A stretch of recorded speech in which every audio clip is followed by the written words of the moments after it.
under COVID-19. Thank you so much for joining us, to everybody on Zoom and Facebook Live. Just a few house rules to go over before we actually begin.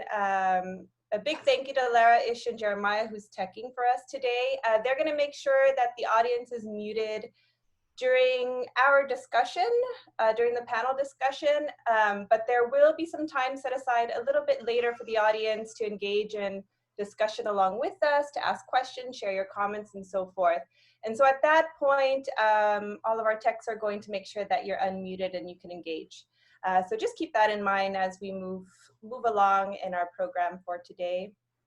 I also want to take a moment to begin by recognizing that many of us are calling in and joining this show from the Greater Vancouver area, or what we like to sort of acknowledge as being the unceded territory of the Musqueam, Squamish, and Tsleil-Waututh Nations territory. As Filipinos in diaspora, we're often, confronted with having to occupy land and exist in a system that is responsible for stealing land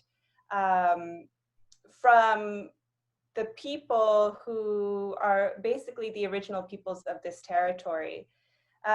This oppression is not unfamiliar to us, given our colonial history and ongoing presence of US and Canadian forces and businesses in the Philippines.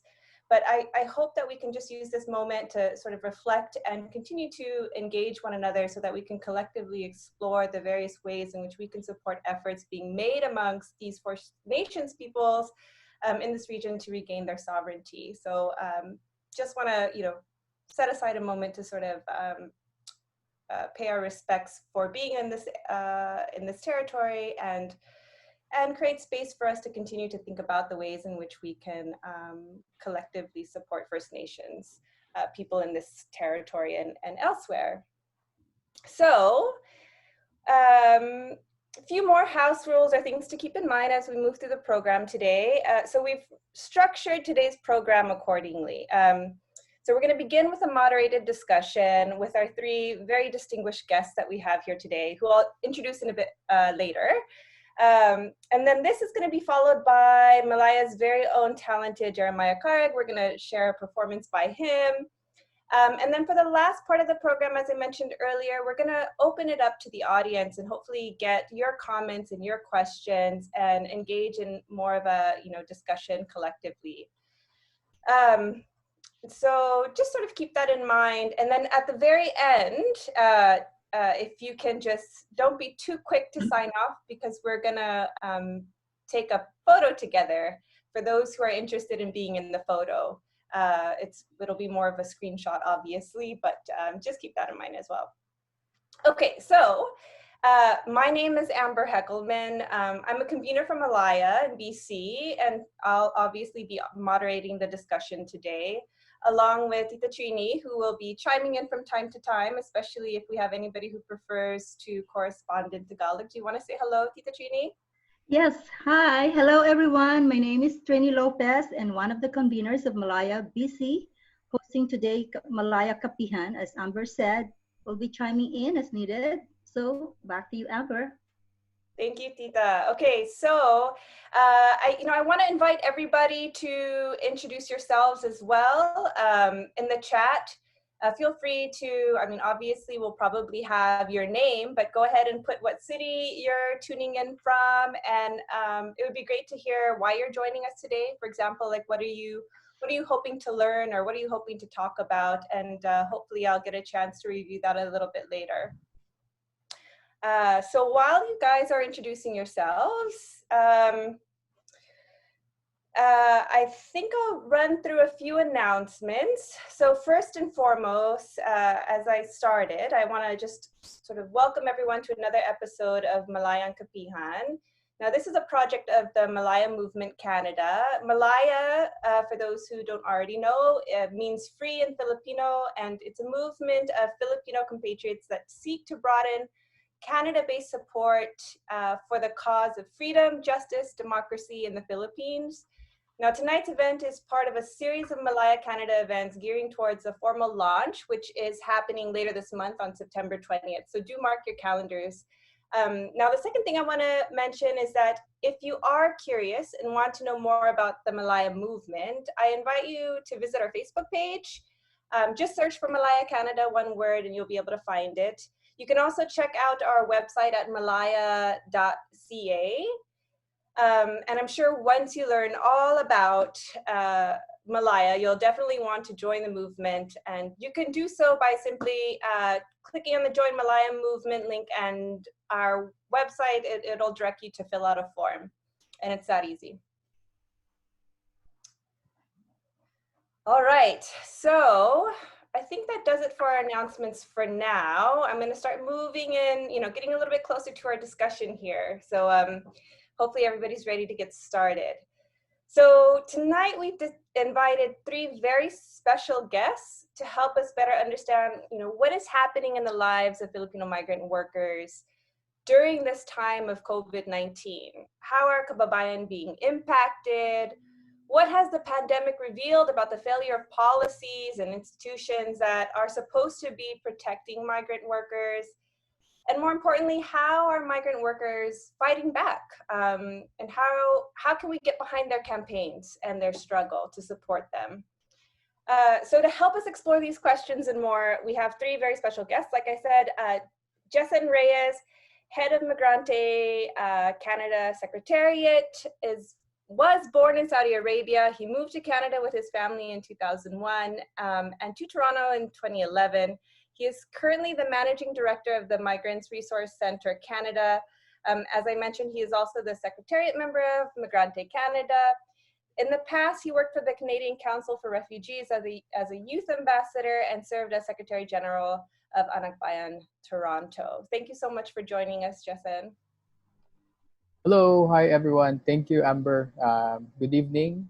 Thank you to Malaya Canada, Malaya BC, and the conveners who are organizing the event, this Kapihan. I'm very glad to join the discussion tonight. I've had the chance to witness the few Kapihans, and it's been a very fruitful discussion. So I'm glad that Malaya is creating the space for members of our diaspora community to talk about these issues. So thank you. Yes, we feel very lucky to have you. We're looking forward to hearing all of your insights. I also want to introduce our other very distinguished guest, Dolores Pelaez with UNIFIL-Migrante Hong Kong. So Dolores is an OFW working as a domestic help for the last 25 years in Hong Kong. She's also a community leader, chairperson of Migrante Hong Kong, Secretary General of Migrante International, spokesperson of Rise Against Government Exaction. She was raised in Tondo, Manila, but has been living in Laguna when home. She is a graduate of business administration, a mother, and a family provider. Thank you so much for joining us, Dolores. Okay, good evening. Thank you, Amber, for having me. I'm so happy to be part of this Malayan Kapihan, and also nice to share the situations of migrant domestic workers in Hong Kong and also in the Philippines. And yeah, it's my first time, and it's our honor to be part of the program. Yes, we're definitely looking forward to hearing what you have to share as well. So thank you again for being with us. And then, so for our final guest that is joining us that I'd like to introduce is Ethel Tungohan. So Ethel is a Canada Research Chair in Canadian Immigration Policy, Impacts and Activism, and Assistant Professor of Politics and Social Science at York University. She received her doctoral degree in Political Science and Women and Gender Studies from the University of Toronto. Her research looks at migrant labor, specifically assessing migrant activism. Dr. Tungohan specializes in socially engaged research and is actively involved in grassroots migration or migrant organizations such as Gabriela, Ontario, and Migrante Canada. So great to have you, Ethel. Hi, everyone. Thank you so much for inviting me. I am thrilled to be here, and I love that this is happening not just internationally. We are at how many different time zones?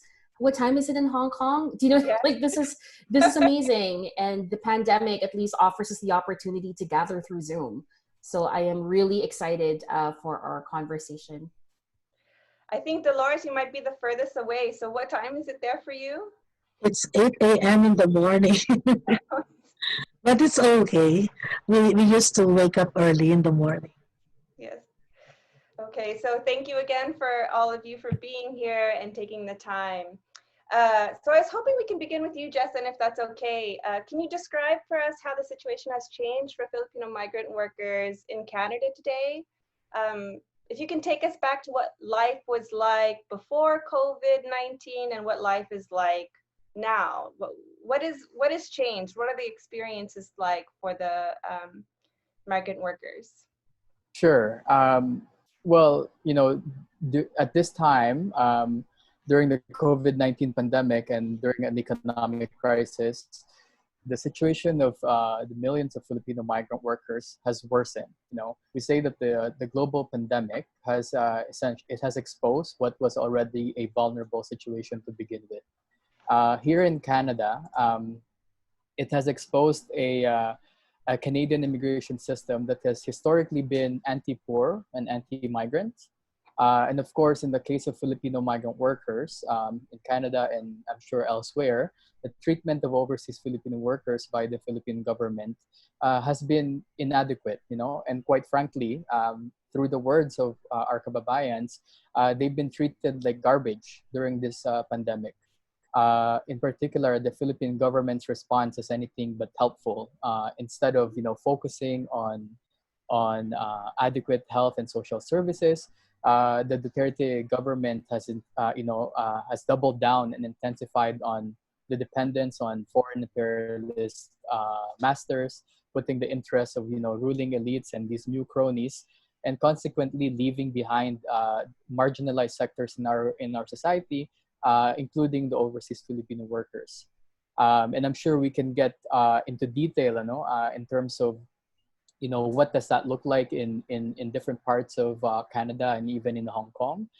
But here in particular in Canada, the economic fallout of the COVID-19 has resulted in an impact to visible minorities, according to a Statistics Canada study. And in fact, it was released in July. This study is actually saying that 42% of Filipino Canadians have had higher shares of reporting of a strong or moderate negative financial impact compared to other participants in the study. And this is very consistent with what we're seeing on the ground in our work in Migrants Resource Center. Our clients varies from caregivers to vulnerable workers, and a lot of them have lost their job, or for those who have been able to keep their job because the government has declared their sector is essential. They are having a difficult time in adapting to the changing workplace environment presented by COVID-19. I want to highlight two specific examples. The JBS and Cargill meat plant in Alberta and the Ravine mushroom farm in Ontario, where majority of our kababayan, Filipino migrant workers, have tested positive inside their workplaces. And this is because these places have been deemed essential, but these companies have not put any security in place to ensure that their safety is looked after. And of course, in different parts of Canada, we do have kababayans who've been directly impacted by COVID, frontline workers who have actually passed away. We have a Filipino cleaner in a Brampton hospital here in Ontario who passed away after being exposed to COVID-19. And lastly, one of the most marginalized sectors in our migrant worker community are those who are undocumented. In Ontario, we can, there's about approximately 60,000 undocumented workers, living in the province of Ontario. And like what I said in the beginning, their situation has worsened during COVID, and we are bracing in MRCC for psychological, emotional, both short-term and long-term effects of this pandemic, and we're starting to see it now. Of course, that doesn't include the fact that a lot of our kababayans who are undocumented are already, very cautious of how their mobility on a day-to-day is. But during COVID, the restrictive environment in public spaces have been very challenging for them to go to work and back.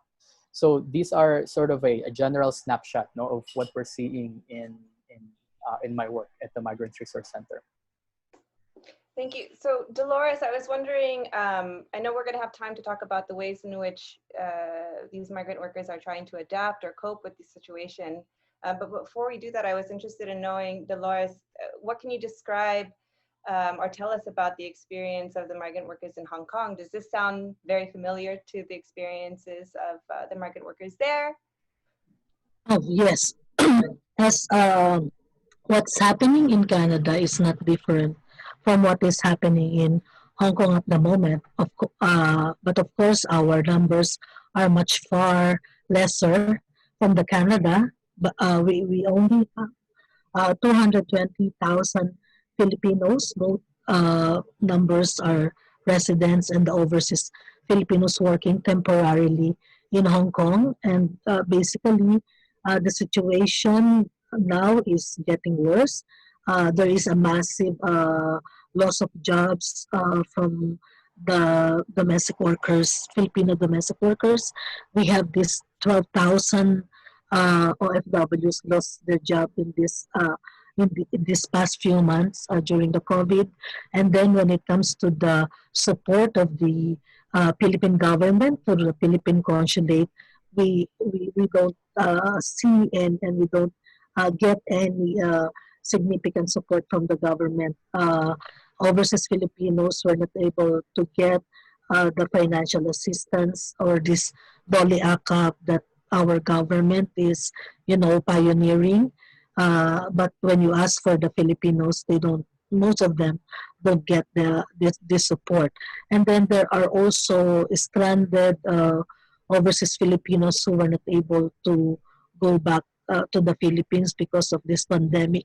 And at the moment, they are having difficulties in having a good accommodation, food for them, for their daily needs, and also for extending visa and paying the visa to stay in Hong Kong.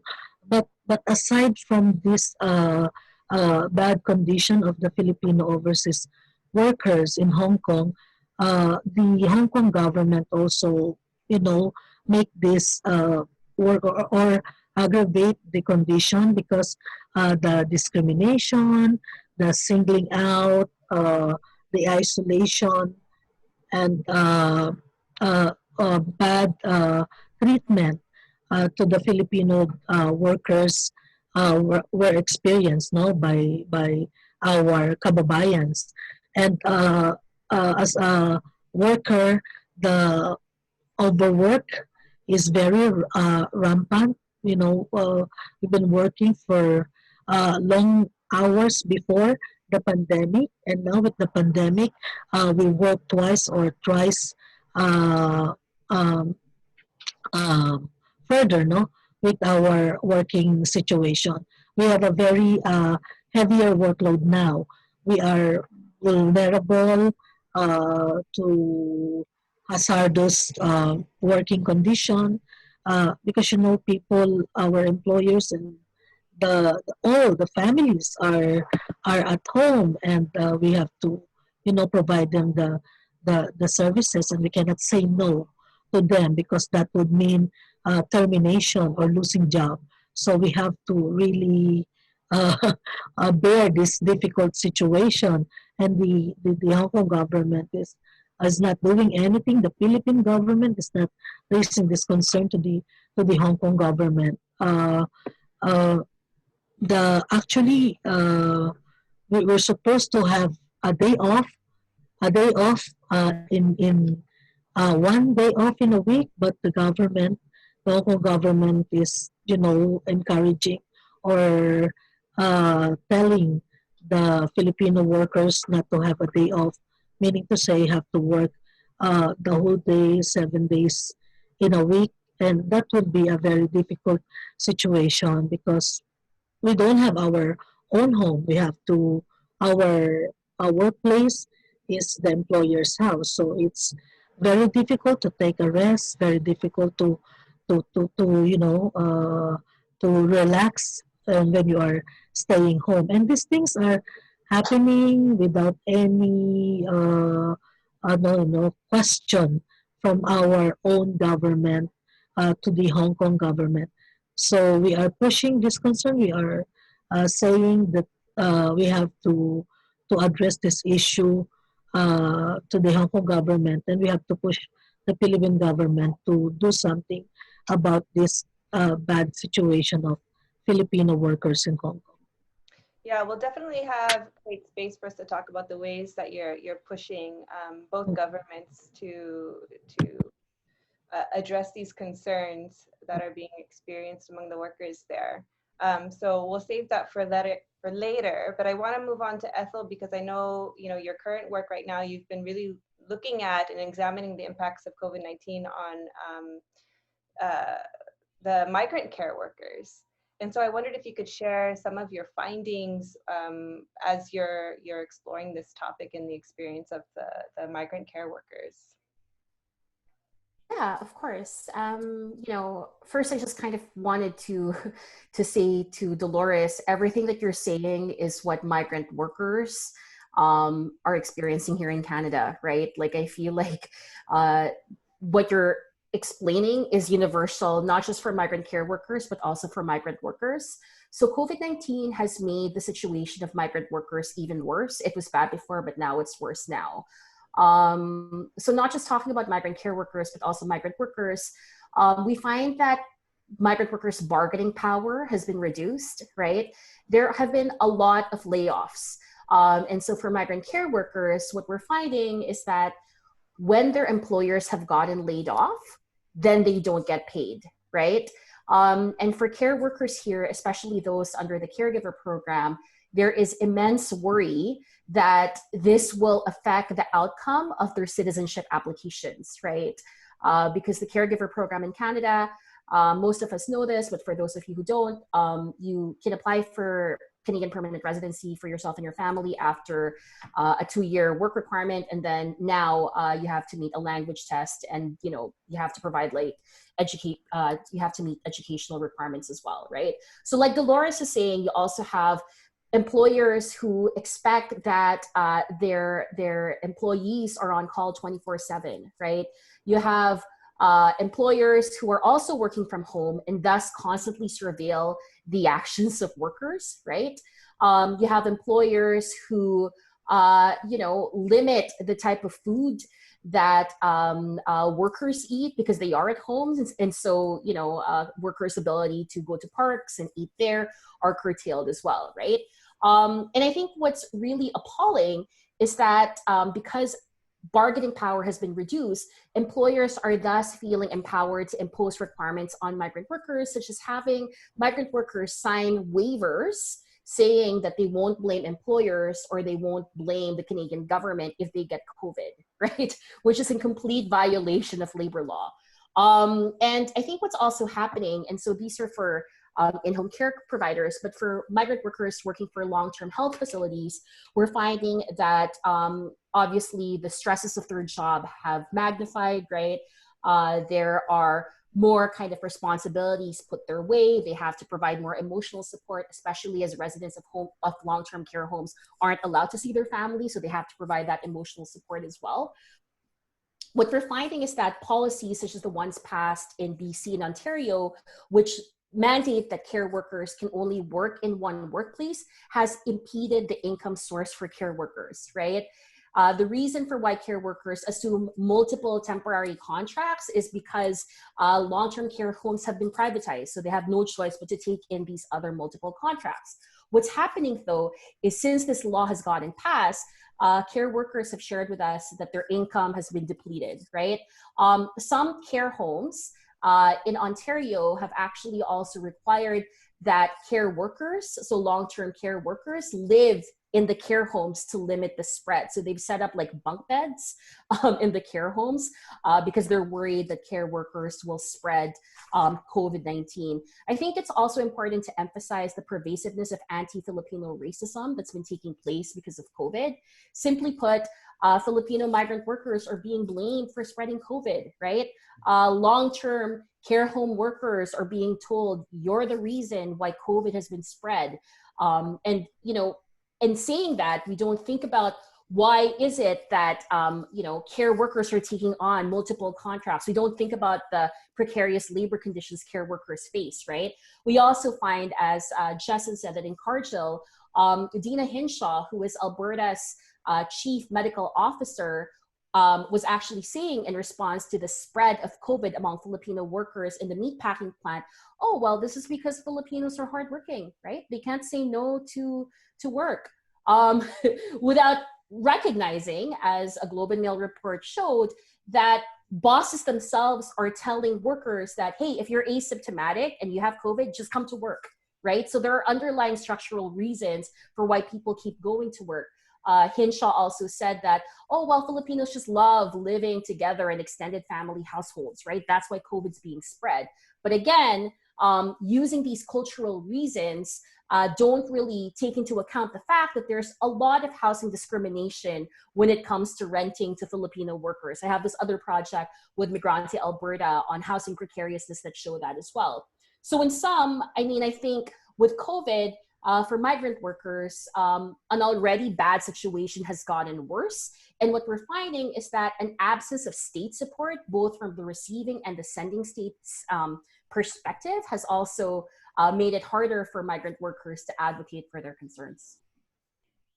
Yeah, thank you so much. So, you know, a lot of you have touched on this already, but it sounds like, or it seems like there's a shift in the public consciousness, you know, that this pandemic sort of facilitated, in that there's this understanding that COVID-19 and, you know, what we saw with the food system workers, what we're seeing with the care workers, is that, you know, it's shining a spotlight on a lot of the social and economic injustices that had already existed, but it's shining it and showing how it's sort of worsening under these pandemic conditions that a lot of the migrant workers are forced to sort of endure.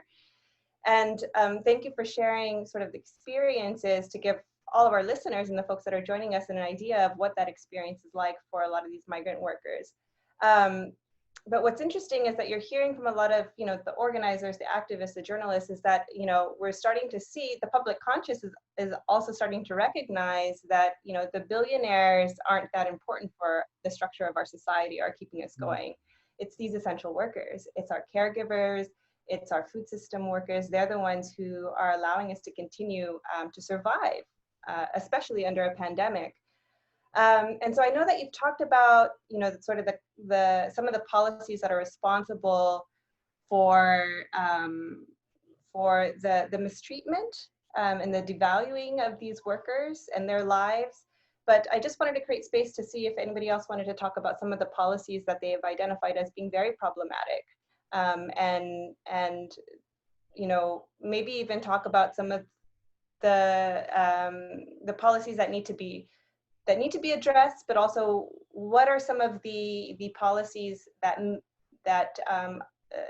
you know, the campaigns that are coming from the migrant workers, what are some ideal policies? What would that look like for them? Like, what do they need to get the kinds of institutional support so that they can live decent lives, so that they can be sort of protected under labor laws, so that they are treated, you know, with dignity and allowed to live with dignity. So I was hoping that we can talk a little bit about that.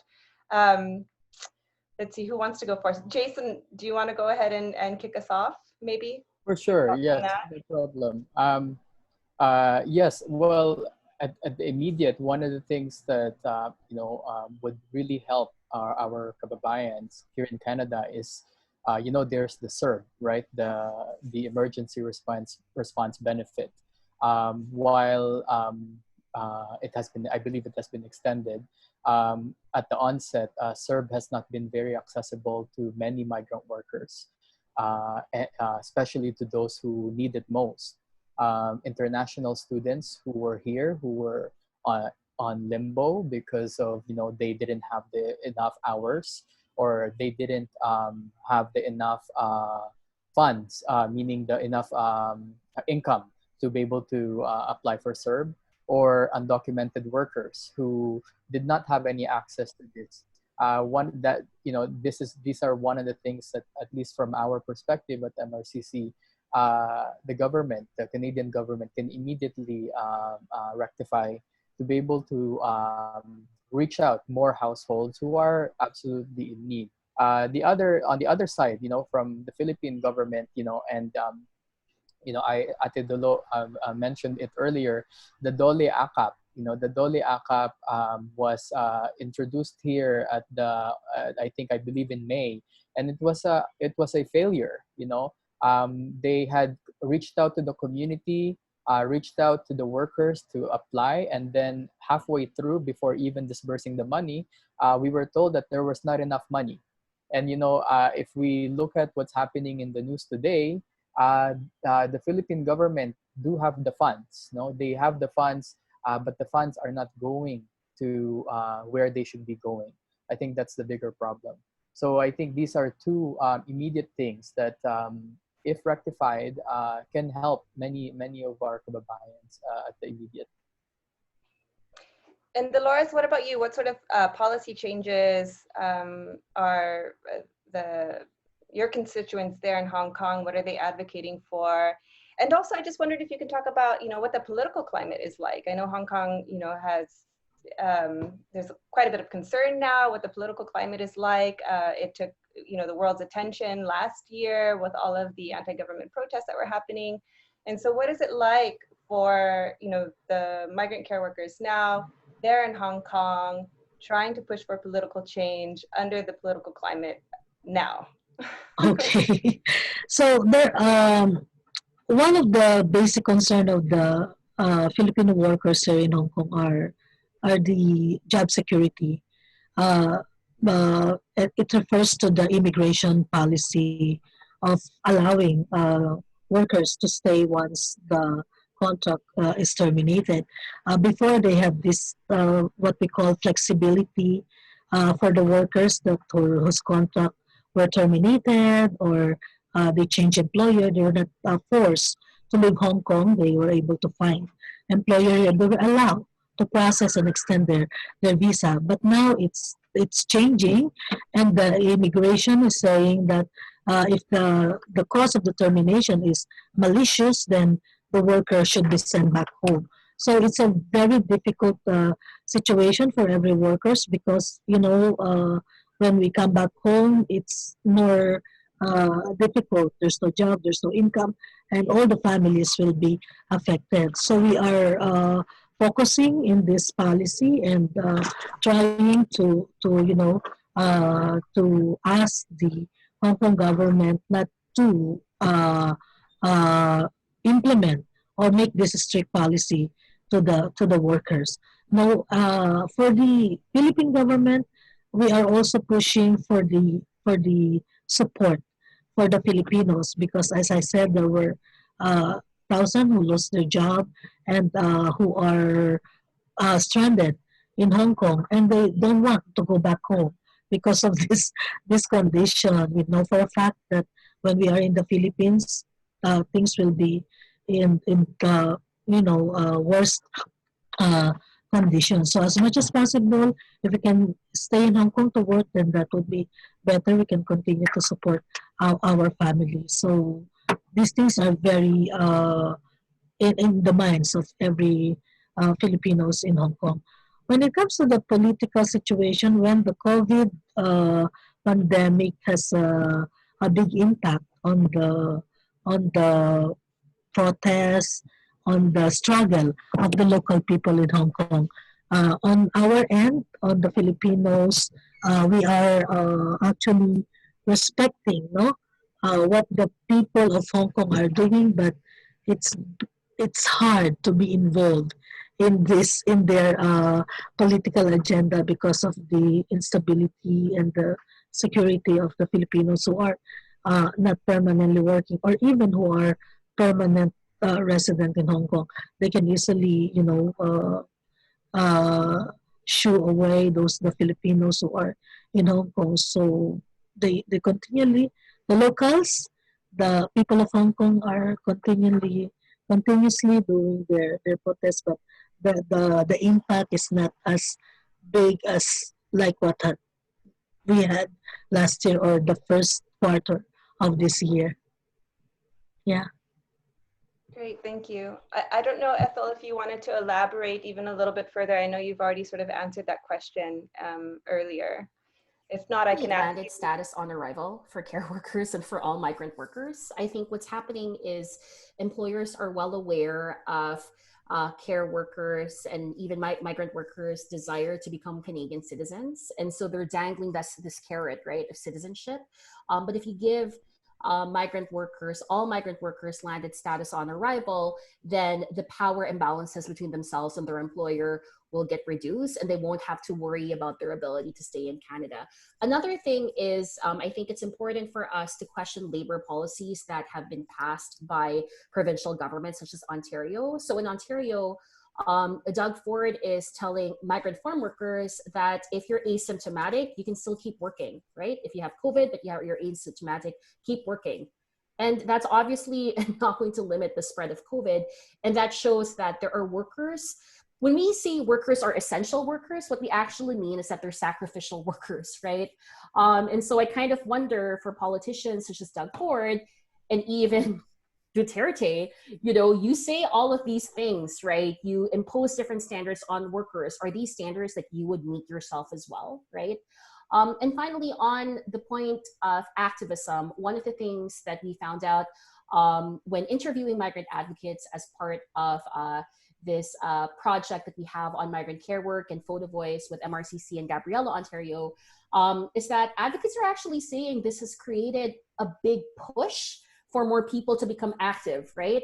I mean, it has altered the types of activism people engage in. Maybe we use more online spaces. Maybe we rely more on kind of different forms of technology to become active. But what a lot of folks are saying is that COVID-19 and a lot of the inequalities that it has brought to the fore has actually pushed members of our community to grapple with these existing inequities, but also to look at other issues such as anti-Black racism in our communities, right? And to think about the linkages between all of these different struggles. So in some ways, it's an awful time, but it's also a way for us to kind of rethink existing power structures. And so I find that, it's been hopeful talking to advocates as well about how this has kind of fueled and has inspired more people to become active. Wonderful, great.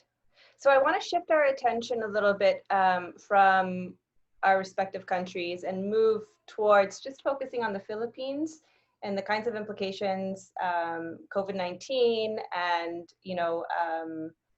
its impact on folks who were supposed to migrate are no longer able to migrate, folks who are losing their jobs that are abroad and no longer able to send remittances.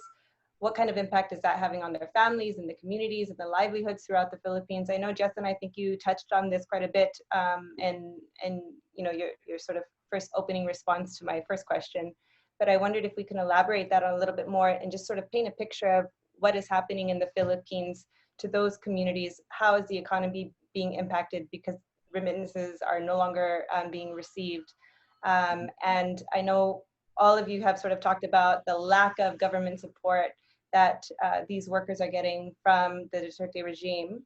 But maybe we can talk about what kinds of support do they need and are they advocating for? And I'll start with you, Jesson. Sorry, I don't know if I made that clear. Yes, you're absolutely correct. No, with regards to how, just in terms of economic impact, I believe there was a an article I read this morning, in which the Bangko Sentral ng Pilipinas had a study that stating that the remittances of overseas Filipino workers from, I believe, like the first quarter, or I believe the second quarter of the year, had gone down very sharply. Remittances fell sharply by 16.1% during April, and then in May it became even worse to 19.2%, going down. And it's consistent to, obviously, what we're seeing here in the host country. Folks are being laid off. Folks are their hours are being reduced. So there's definitely an impact. And one thing that just kind of came to mind, and then sort of connected to how the Philippine government is their overall response to this. So what are our remittances for? Our remittances are not necessarily for investment. They are for the sustenance, for daily needs of our family. And without the remittances, our family members in the Philippines are in shambles. They don't have any support.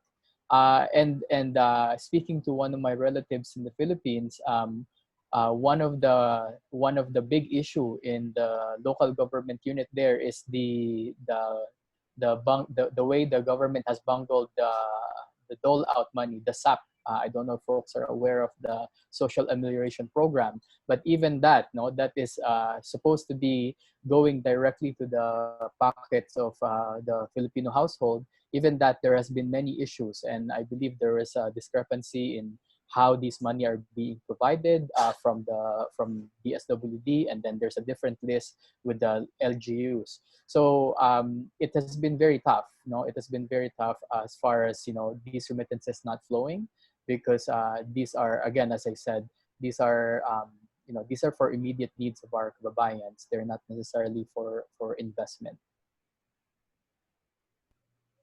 I'm not sure if Dolores, if Ethel, if you guys want to chime in and maybe elaborate a little bit further on that, or maybe Jesson has covered it.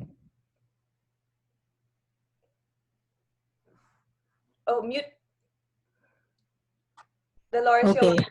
there you Yeah. go. Just want to add on what Jesson said. Yeah, it's really tough in the Philippines because people have no work and they don't have any income, and the workers cannot send more money to our families. And actually, in that sense, our families are indebted. They don't have enough money just for their basic needs, for the everyday life. They were not able to pay the bills and other, you know, uh, ut- uh, utilities, no? So it actually goes to, some thinking of how to survive, really, because they cannot depend on the government. That was Jason said. The SAP is not really going into the people. It's actually uh, the third tranche of giving SAP, but less than half of the Filipinos receive this kinds of assistance. And actually, people are looking forward to have a work so that they can earn a living, even just to support their basic need. And actually, the Duterte government is not allowing these things to happen, and actually, harassing the people, no, by using his anti-terrorism act now, no, to suppress the people complaining about the policies and actions of the government. Thank you. So I do want to make sure that we have ample time to discuss, in a little bit more detail, the sort of campaigns that a lot of the migrant workers are calling for and are pushing for. But before we do that, I do want to make time to have to hear your thoughts, and maybe I can start with you, Ethel, about the anti-terror law and how that sort of plays into a lot of the advocacy work that's happening now. Especially, I'm interested in hearing your reflections on, the extraterritorial applications of the law and how that's sort of impacting folks that are abroad. Yeah, and I'll speak on this really, really briefly. I think Jesson and Dolores probably have more to say, but I think what we're witnessing is a chilling effect for some members of the diaspora when it comes to their ability to kind of critique the Duterte regime, right? I witness it among my own community, among my own family, whereas before, people were a little bit more forthcoming about their critiques against the regime. I think now people are afraid that they'll be red tagged, right? They're afraid that not just that they will be red tagged, that their families, but that their families back home will be punished as a result. And I think, connecting this to larger political suppression. So China has done this too, right? Like, and it's frightening, and it has led in some circles to a chilling effect. So I'll just end there. Go ahead, Jesson. Yeah, absolutely. To add to what Ethel was saying, and the new anti-terror law, is essentially a law establishing state terrorism, right? It gives the state, oppressive and excessive powers to suppress, any, civil rights, dissent, and essentially to spread fear among the people. And I agree with what Ethel's saying. That since the period of martial law, Filipinos overseas have a history in organizing, uniting, and speaking out against injustices back home. And for the past 4 years, under Duterte, I think that the migrant workers movement led by Migrante have been very successful in criticizing and in exposing and opposing the anti-migrant policies. And I think Duterte is threatened by this. That's why this anti-terror law reaches so far that it can affect even those who are organizing abroad.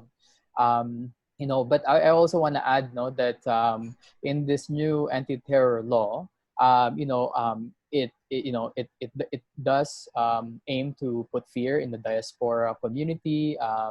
But even before the passage of the anti-terror law, the Duterte administration have already had some efforts in placing its repressive apparatus in consulates and embassies. I believe in the U.S. there's that the Global Police Community something. I don't know exactly what it is, but essentially there's a Philippine National Police officer in some of the consulates, and the migrant workers are asking why, what are they there for, and we know this is part of the surveilling and ensuring that the migrant workers are being watched, because they're criticizing the Duterte government.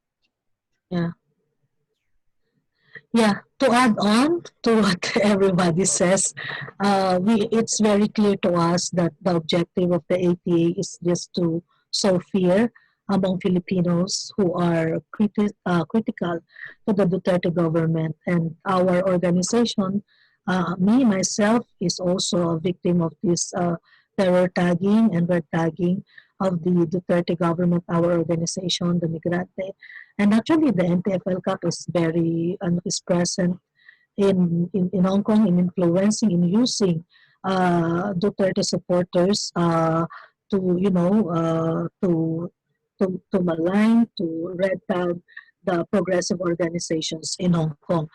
But even with the ATA, our organization are exposing this kind of actions of the Duterte government using other migrant workers, to attack the progressive organizations in Hong Kong. And we try to explain that this actually ATA, or the sowing fear that the government of Duterte wants to, how do you say, wants to tell to the migrant workers should not be,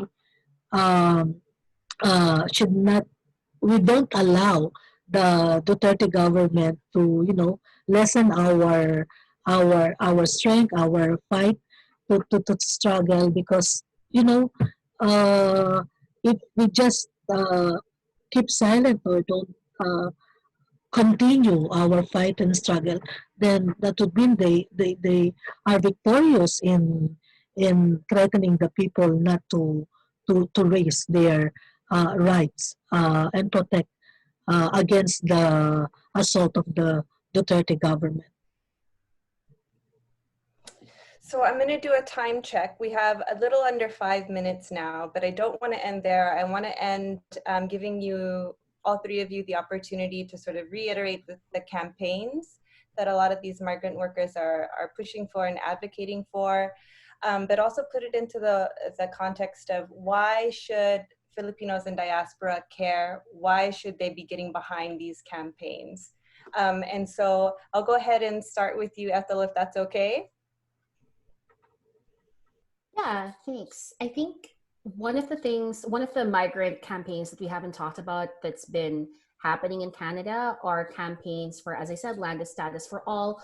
But, organizations such as Migrante Alberta is also campaigning for health status for all, right?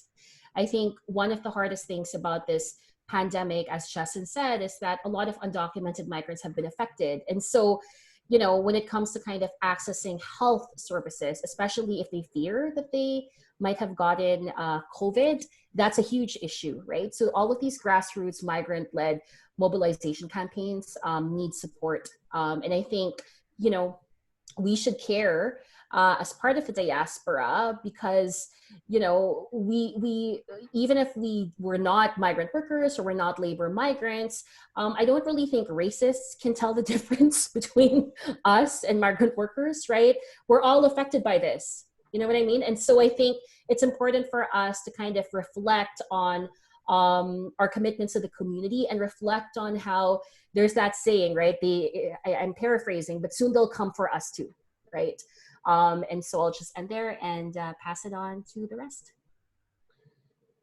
Yeah, maybe I can add on. Yeah, while we are campaigning to the Hong Kong government against social exclusion, discrimination, and against racism, what is very important with the Filipino workers in Hong Kong is to address the issue of uh, government exaction, Philippine government exactions, or what we call the state exaction, because even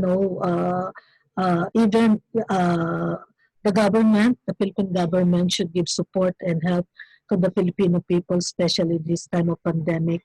But what they are doing now is to collect more money from the Filipinos, from the Philippines, and even overseas. No, just like what had happened to the PhilHealth, they are forcing the migrant workers to be a mandatory member of this insurance that we don't need while we are working overseas. So it's very clear that they are running after the money of the Filipino people who wants to work to support their family, and the government is getting it and corrupting it, just like what is happening with the PhilHealth now. So I think this big issue of state extraction should be addressed, and the importance of organizing and mobilizing the Filipinos in the Philippines and overseas is very important to expose and fight against this government exaction, and look forward for genuine services and other concern that the government should give to the Filipino people wherever they are. Okay, so Go ahead. Yes. No? I'll add on to what Ate Dolores and Ethel said. So I think for us, no, absolutely, we must challenge the Anti-Terror Act law. And there are petitions, there are mobilizations, there are also, I believe, a Bayan Muna petition in Congress that is trying to repeal. There's a there's petition actually at the Supreme Court questioning the constitutionality of the anti-terror law, and this is absolutely very important for Filipinos abroad to voice out their concern, and I cannot stress that more so. I want to just briefly talk about the PhilHealth, and Ate Dolores talked about that there is a campaign on PhilHealth, and that's for us here in Canada, it is ridiculous that the Philippine government is also asking Filipinos in Canada, including migrant workers and dual citizen, to pay this mandatory increase. Why? Because here in Canada, we are already covered by our host country with regards to our healthcare. So essentially, it is state extortion. What they're doing, they are essentially just taking the money of our hard-earned kababayans to cover up what essentially is what's unraveling now an issue of corruption. Lastly, I want to say also, to the listeners, even if you are not a migrant worker, the issue of PhilHealth actually goes deeper. What I mean by it is the reason why the Philippine government is asking the OFWs to pay, it's because there's corruption happening in these agencies, right? And essentially they're asking the migrant workers to shoulder the big losses, right? So it's an issue of corruption. The PhilHealth is an issue that is tied to an old system of, patronage politics, political dynasty, and corruption. And I think as members of the diaspora, it's important that we view the issue of PhilHealth through that lens. Duterte has reappointed, has promoted, has retained officials in his cabinet members who have been accused of corruption and misuse of public funds. So I want to end by saying that Duterte is complicit, to the corruption that's happening in PhilHealth and largely in our government. And I want to echo the call of different migrant organizations actually by calling that for the Philippine government, it's now time to call for the ouster of Duterte. It's the last 2 years we cannot bear any more corruption, any more state exaction, any more killings. So oust Duterte is a call that is growing here in Canada, and I think this is something that many of our kababayans can also go behind. Thank you so much. Okay, so that wraps up the first part of today's program. So we're going to move to our, intermission, our cultural performance by Jeremiah Karag.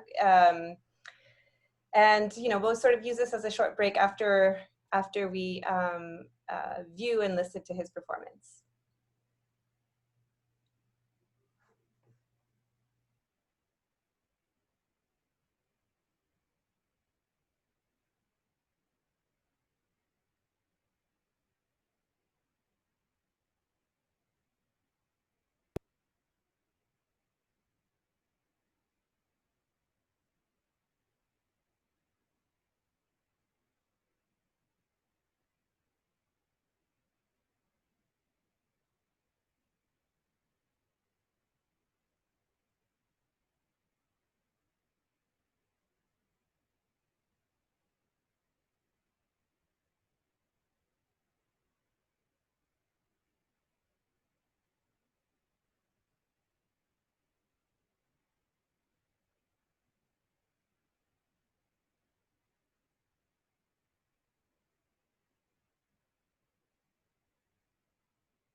Bear with us. It looks like we might be having a little bit of a technical difficulty, but feel free to get a beverage or take a washroom break, and hopefully we'll have the recording soon.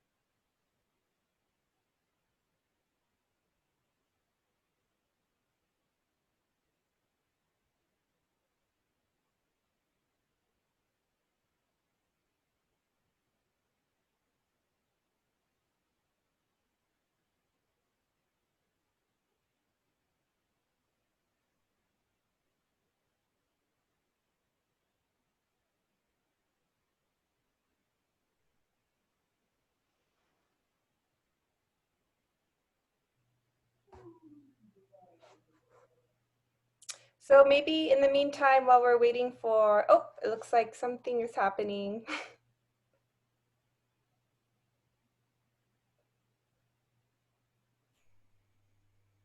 Or maybe not.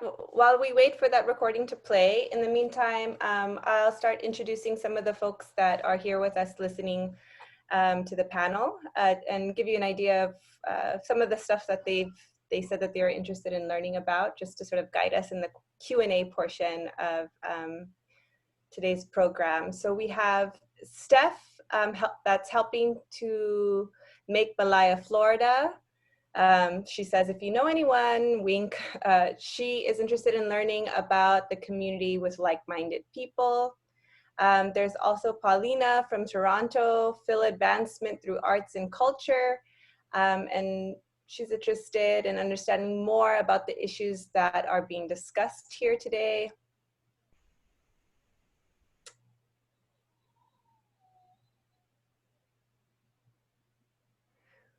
We have Rosanna, who's at the University of Waterloo doing her master's in social work. She's also doing Photo Voice project with the help of Migrante-BC for her practicum on the experiences of care aides working in the long-term care facilities during the pandemic. Sounds very interesting. Her program is all online, so she's living in Port Coquitlam, BC.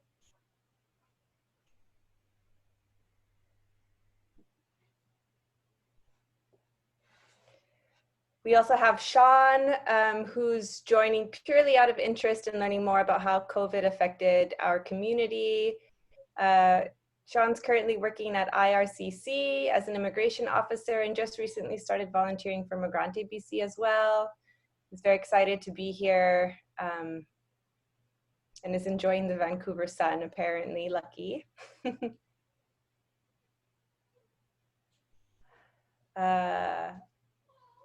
Erie Maestro, Tita Erie is she's joined us earlier.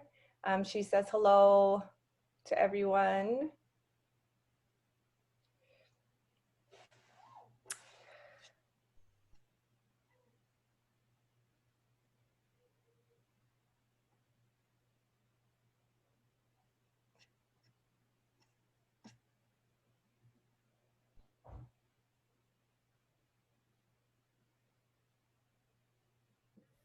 And I think while we get things sorted out, we can also do some announcements. We'll announce again at the end. But all of our Malayang Kapihan are leading up to the official countrywide launch of Malaya Canada, which will happen on Sunday, September 20th. And actually, Ish, if you go back to some of the slides in the beginning, there's a poster of our launch. We're going to also be highlighting today our open letter. We have an open letter on our website that is to the Office of the Prime Minister calling for a response to the extrajudicial killings and human rights violations in the Philippines. So please go to that page on our website, malaya.ca/open-letter, and you will be directed to sign it. There's a full the full text of the letter there as well. And we're really trying to push for signatures here, so please share widely with your networks. And I think we do have the YouTube link. So in the meantime, while we're waiting, I think you should all go to malaya.ca/open-letter. I'm gonna put the address in the chat box, and we'll get the cultural performance all set up for you. Thank you, Lara. And while she does that, I think I have a couple more people to introduce. We also have Dr. Jerry Pratt and Vanessa Banta from the Department of Geography at UBC. They're both working on a project with Migrante-BC. They're also tuning in today.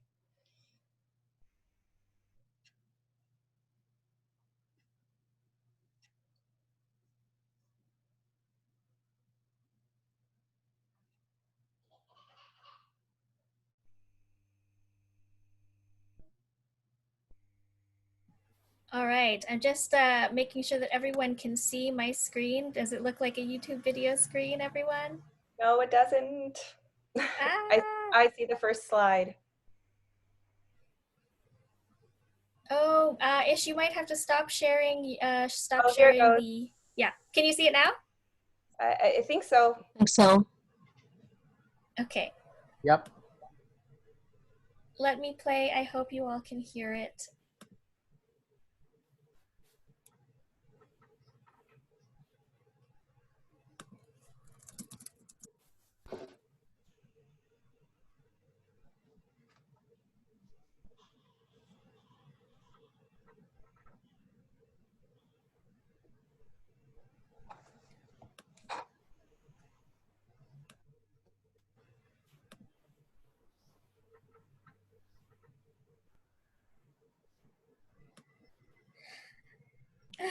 I just keep seeing.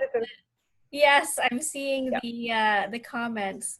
I'm going to follow step by step what the instructions of people that are telling me so that I can hopefully get this to work. Okay, stop sharing.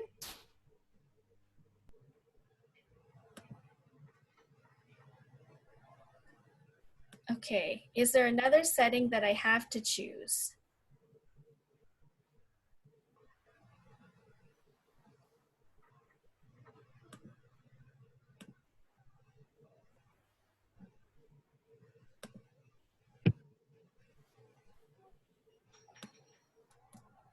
All right, I am going to also share. Ah, okay, thank you, tech support. Oh, tech support, so helpful. I'm going to do that. I'm going to unplug my earphones.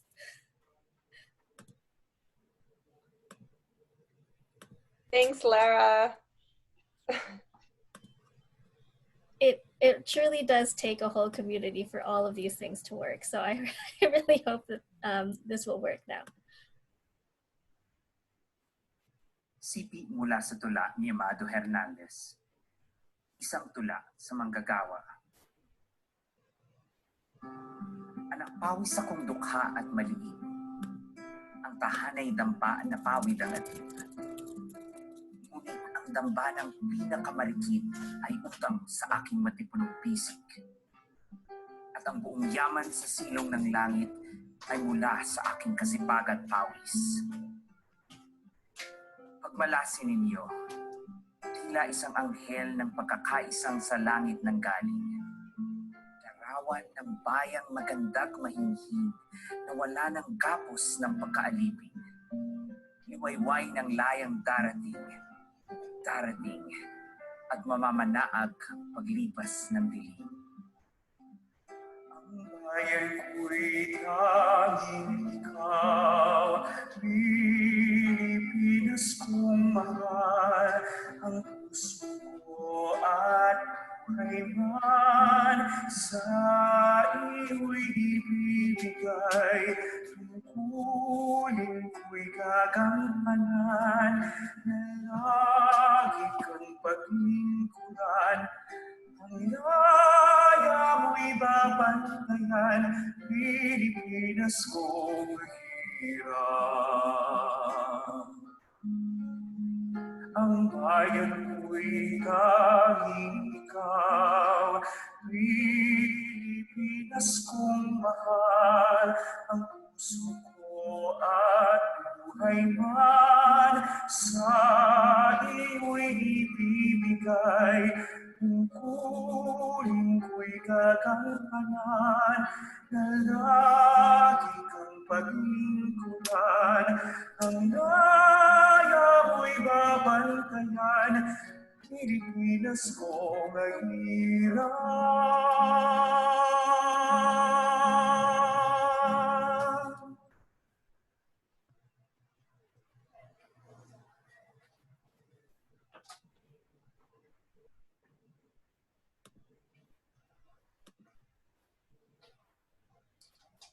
Okay.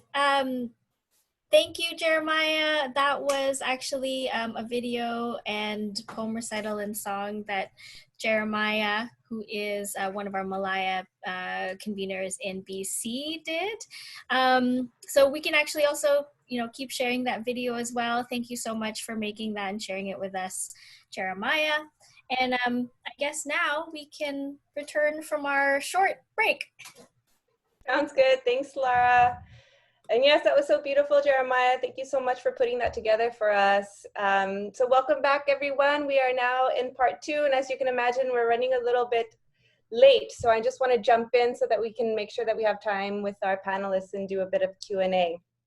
I've already read out some of the introductions. I don't think I captured everyone, but I'm not sure if everyone introduced themselves. So if you haven't already, please still do so we know who's here and what you're hoping to gain from today's program.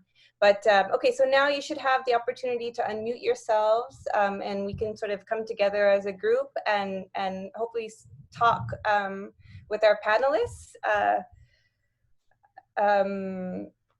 So I'll just create some space so somebody can jump in and ask a question.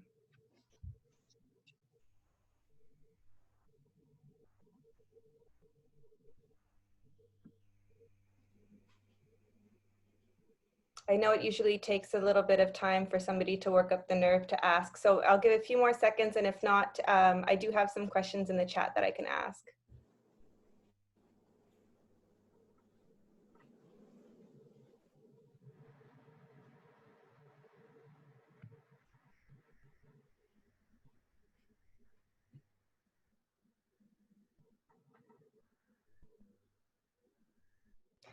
So Paulina from Toronto asks, and she doesn't direct this to anyone in particular, so whoever feels good about answering this question, feel free to jump in. But what can we as Filipinos do outside of Canada?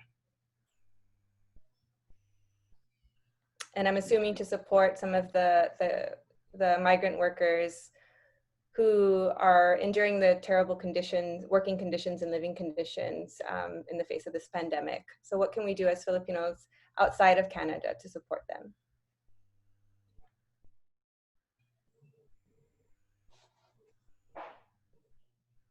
Jesson, maybe, do you want to answer that? Yeah.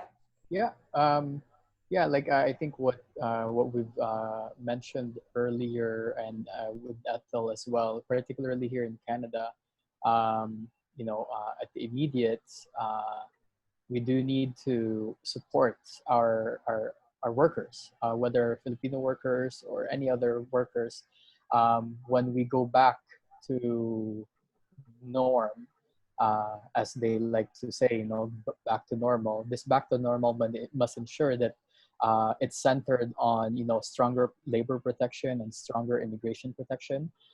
Ethel has mentioned some of the labor concerns that we can bring up provincially. On the immigration side, there is really a push for status for all, and status for all essentially covers everybody, including undocumented workers. And we are supporting the status for all call on the basis of protection, right? We believe that in order for workers to be fully guaranteed of their rights and their protection, they need status here in Canada. So these are some of the campaigns. I'm sure there are a lot more that I'm probably forgetting. At the immediate, at least, that we can see in our work at MRCC. And on the Philippine side, like what I said, there is really an urgent need for us to raise awareness with regards to the Anti-Terror Law Act that I believe Bayan and even Malaya are raising awareness, so we can always support that. There is also a need for us to raise this in the international community. And what I mean by it is that this anti-terror law bill shouldn't only concern Filipinos, but it should concern every citizen who is respectful of human rights. So if we are engaging with our members of parliament or MPPs, now is the time to give them some awareness about what's happening in the Philippines and hold the Canadian government accountable in ensuring that human rights is followed, elsewhere. After all, Canada does have an economic and political, interest in the Philippines. So we do need to raise this at the international community as well. Great, thank you. Yeah, just to add on, I think direct services and help are very much needed by our kababayans who are, losing jobs, who are stranded in different places, no, where they are supposed to work. Bayanihan is happening. We are for example, in Hong Kong, we are giving direct assistance and services to those who are in need, and our co-kababayans are helping also in that. With respect to the ATA and other issues addressed to the Philippine government, I think doing campaigns is very much important. We know that globally there are 12 to 13 million Filipinos all over the world, and exposing and fighting against tyrannical rule of Duterte, U.S. Duterte regime, no, is very important. We have to really reach more Filipinos to understand that that the Duterte government is not doing any good to the Filipino people, and for those who are living outside the Philippines, we have to support the call of our the Filipino people in the Philippines to fight against anti-poor, anti-people, and anti-migrant policy of the Duterte government. Great.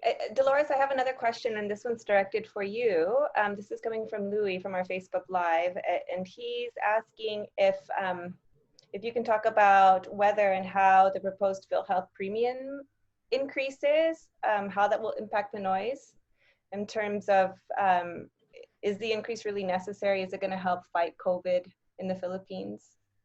No, we don't believe that will happen because as what we understand and know about the premium increases, it only for the government to get the money to cope up with the corruption that they are doing, no, with the PhilHealth, no, insurance company.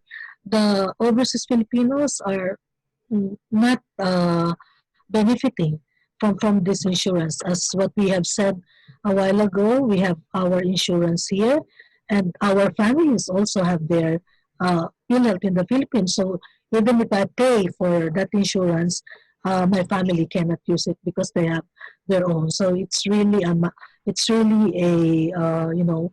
money making scheme of the government. So we have to oppose that. The increase is not acceptable. Mandatory membership is not also acceptable. And actually, on our point of view, the PhilHealth should be abolished, and the government should make genuine, free medical services or health services to the Filipino people, but don't extract money to the burden Filipino people. Okay, so another question that I have is directed for both Jesson and Dolores. How do you engage, and it's coming from Jeremiah, how do you engage with Filipino migrant workers who are still strong supporters of the Duterte administration, regardless of its neglect of OFWs? How do you engage these folks? Yeah, that's a very tough question. Actually, social investigation is very important. For our end, we have to bear in mind that we cannot generalize Duterte supporters. We don't have to say that they are Duterte supporters and then they are our enemies. We have to identify who are the rabid, who are really those people who are not changing their mind. I don't accept opinion, criticism, or other ideas. We have to separate those kind of people. They are the rabbits ones. We have those kind of people in Hong Kong.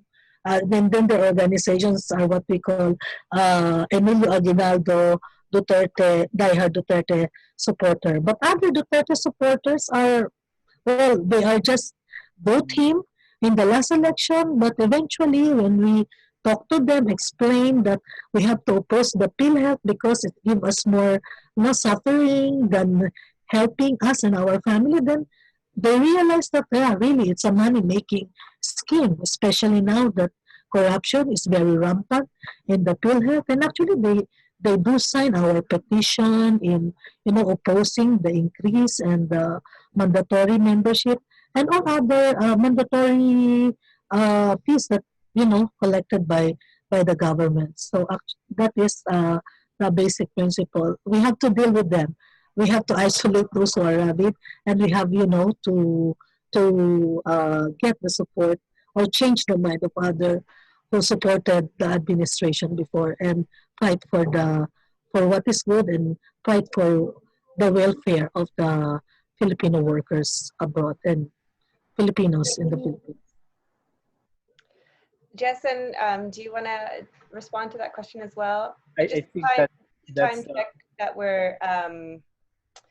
we have probably another 5 minutes, and I have one other question that I want to make sure that we get asked. So just keep that in mind as we move through these questions. Yeah. We're running low on time. Thank you, Jesson. Go ahead. Yeah. No, I think Ate Dulo have said it. It's you're right. We cannot paint Duterte supporters in one stroke. They have varying degrees, as we've seen in the last 4 years. And in our experience here, there are overseas Filipinos, who have believed his promises of change, and then later on, after the foul-mouthed comments and the embarrassment in the international community, who have turned, and who have started to criticize him.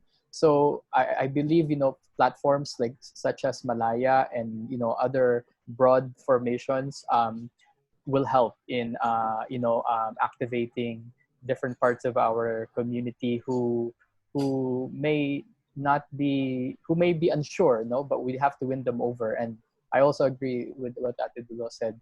There are diehard Duterte who might be close to any discussion, and maybe we shouldn't be wasting our time with them, but there are far more kababayans who will want to listen, if we have engagement. Ethel, I just also wanted to reach out to you to see if you had any takes on this or an answer to this question. How do you propose folks engage these diehard Duterte followers and supporters? So earlier this summer, me and Zenny Maceda hosted a conversation talking about how we can have difficult conversations with members of the Filipino community. And we talked about, addressing anti-Black racism of the community, talking to our elders about, these hard topics, right? And I think one thing we should have talked about is how to engage with folks who support Duterte, who, feel that opposing the regime will put us at risk. Thus, the chilling effect that we talked about is still something that's felt today, right? I think, as Ate Dolores said, it's important to kind of talk to the person and kind of find commonalities, right? And, try to listen to people's concerns, right? Mind you, it's not like the Aquino regime was better, right? Like, have migrant workers' lives tangibly improved under the previous administration? So for my family members in the Philippines who voted for Duterte, they would say no. And so their vote for Duterte was a protest vote, right? And so it's about making these connections and kind of emphasizing the importance of being politically involved and also being critical of existing policies and talking to people as human beings. So. Great, thank you. So I know I said I had one more question, but I actually have two more that I want to try to get asked. So when I ask these questions, if you could try to ask them very quickly, not that you guys aren't doing that, but just because we're going to run out of time here pretty soon. So that already took too much time. But what are the reactions from Pinoys in Hong Kong on the Duterte's excuse to address COVID crisis in the Philippines through vaccines from China and Russia? Of course, migrants are not, how should I say it? They know that Duterte is very fun with China, so they are saying that actually it's not doing anything. It's just waiting for what China is doing and wants him to do in the Philippines. So nothing much, important, because they know Duterte It's just following what China is asking him to do. Okay, and so I'll ask this last question before we sort of move to closing the program for today. And this is directed to any of you.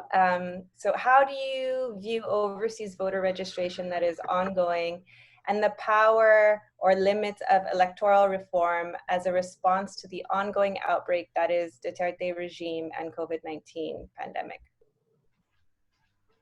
Oh, even if you don't know it's a talk now. If there is an election the coming years or not, but if we're not yet sure, we have to mobilize our organization, our people to still register for the election. And I think on our end we have to maximize the coming election if it will happen to to remove these bad people in the government, no? Those corrupt people in the government, give their own dose of medicine.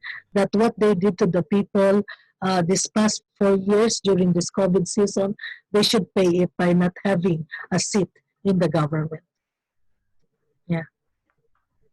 Okay, thank you. I think maybe we'll have to leave it there. And Jesson, I think, did you want to say something very quickly before we go? Okay. No, that's perfect.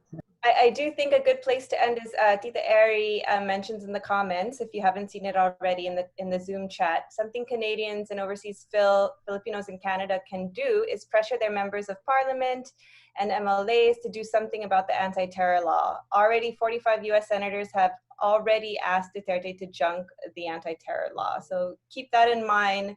That is, some work that we can actually do now as individuals. All right, so that pretty much does it for today's program.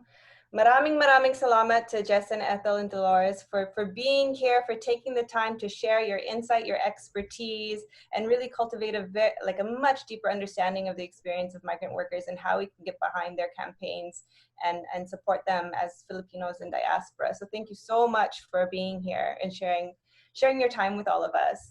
And thank you to everybody who tuned in today on Facebook Live, also in Zoom. We very much appreciate you sharing your time with us and being open and willing to learn from our panelists and being present with us today. I think Tita Trini, don't forget we have a photo that we want to take, so please don't sign off. But before we move to taking the photo, Tita Trini, I think she has just a few closing remarks or reminders to share with everyone once again. Hey. All right. Okay, we learned so much today. Before we sign off today, I have our upcoming events for this month, September 7.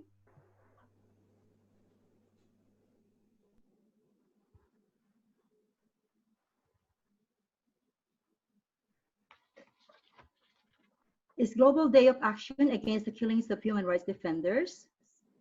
Am I on? Yeah. We can hear you. September 11 is Malaya Kapihan on the topic the peasant situation and the anti-terror law. And again, on the 11th of September, we will have a 1,000 Cuts panel. September 18 is Never Again, No Hero, Never Again to Marcos. That's another Malaya Kapihan event. And of course, coming to our September 20, our big day is Malaya Canada countrywide launch. And please don't forget to sign our open letter to stop the killings. Alam niya naman, nag-usap na kaming hindi siya magaan ng / open letter. And so this is our, I think it was mentioned earlier. And from now until September 30 are 1,000 Cuts virtual screening. So folks, for more details, we'll be sending out into our sites, and check us out at Malaya Movement Canada. At this point, let's all get ready for the screenshot. Are we all ready, Amber?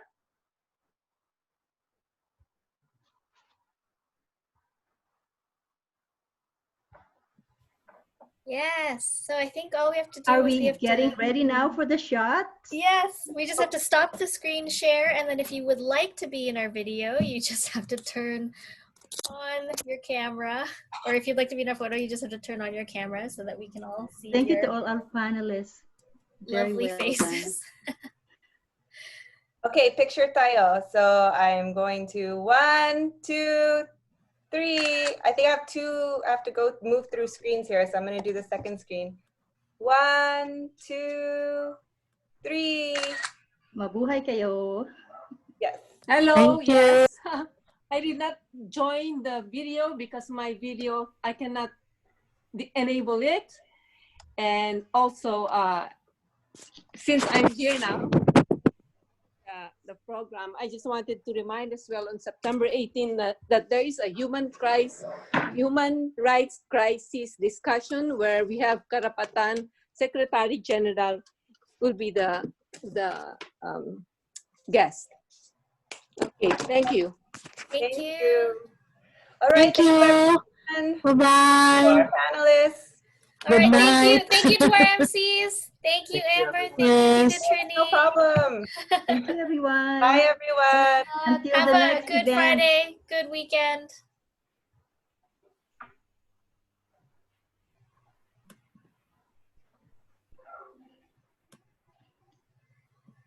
Pwede na?